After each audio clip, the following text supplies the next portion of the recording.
Hey, good morning, guys. It is, what is today? Is it the 16th? I'm sorry, I don't have the chambers in front of me. I have the scripture, but I think it's the 16th. It's November 16th. And chambers is in 1 Corinthians 10:31, which is a common passage to us. Whatever you eat or drink or whatever you do, do all to the glory of God. Chambers takes it, basically says, we have to really temper this urge that we have to be special and to do special things and to be exalted, and to make sure that as we do even the simple things in life, we always realize that it's in the simplicity of life lived to the glory of God that he's exalted. He uses a phrase, and I'm sorry, I don't have the chambers in front of me because I had to do it on my phone. Long story. Anyway, he uses a phrase, utterly unnoticeable, to be utterly unnoticeable. And I think that is, while God sometimes exalts the saints, and that's one of the reasons why I would just push back maybe a little bit to this, in this, and not just, I guess give honor where honor is due, but exalting the saints of the past. I think maybe there could be a snare there in that we exalt them in the stead of exalting God, who strengthened them, gave them everything that they had to do everything that they did. So anyway, all that said, be utterly unnoticeable. Let God be exalted in the things that you do. And he's speaking here, and it's interesting. He gives this, Paul is giving the Corinthian church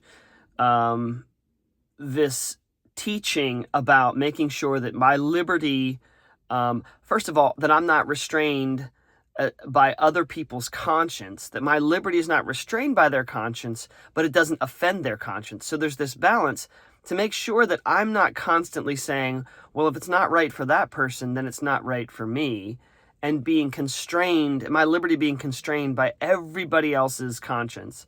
But he's saying, be careful not to offend the conscience of another person. If you're sitting in their home and they put something down in front of you to eat, don't offend their conscience with your liberty, and don't offend them with your conscience, if that makes sense. So don't say, oh, I can't eat that because that's unclean.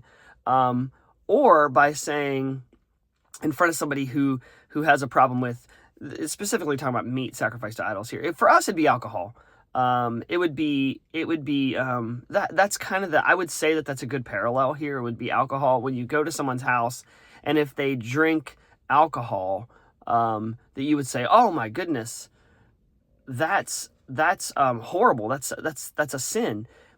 And vice versa. If you know that there's somebody who has an offense or has a sensitive conscience to alcohol, don't drink in front of them.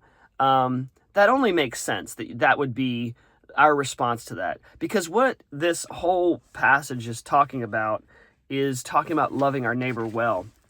And it says, all things are lawful, but not all things are helpful. All things are lawful, but not all things build up. So we're trying to build each other up. Let no one seek his own good, but the good of his neighbor. And so the decisions we make and the way we live our lives, doing it all to the glory of God, is not to do it for our own exaltation, our own satisfaction, our own enrichment, but for those around us. So that's why we need to be sensitive to the conscience and the liberty of others around us. And so, anyway, I think there's something to be said, especially for us in the West, for being more concerned about the walk of your neighbor, your Christian neighbor, your brother, your sister, than you are about your own. And so I think I think we have this tendency to just step on toes because we think that people just need to get over it. Just get over it. And I know it's my own kind of temptation is to just say, hey, listen, if that offends you, that's your problem, not mine. That's not what 1 Corinthians 10 is talking about. It's talking about loving our neighbors well and doing it all for the glory of God. And the glory of God is loving your neighbor, is being sensitive and loving and conscious of the life and the walk, the Christian walk of your neighbor. So anyway, hope that's helpful. You guys have an awesome day.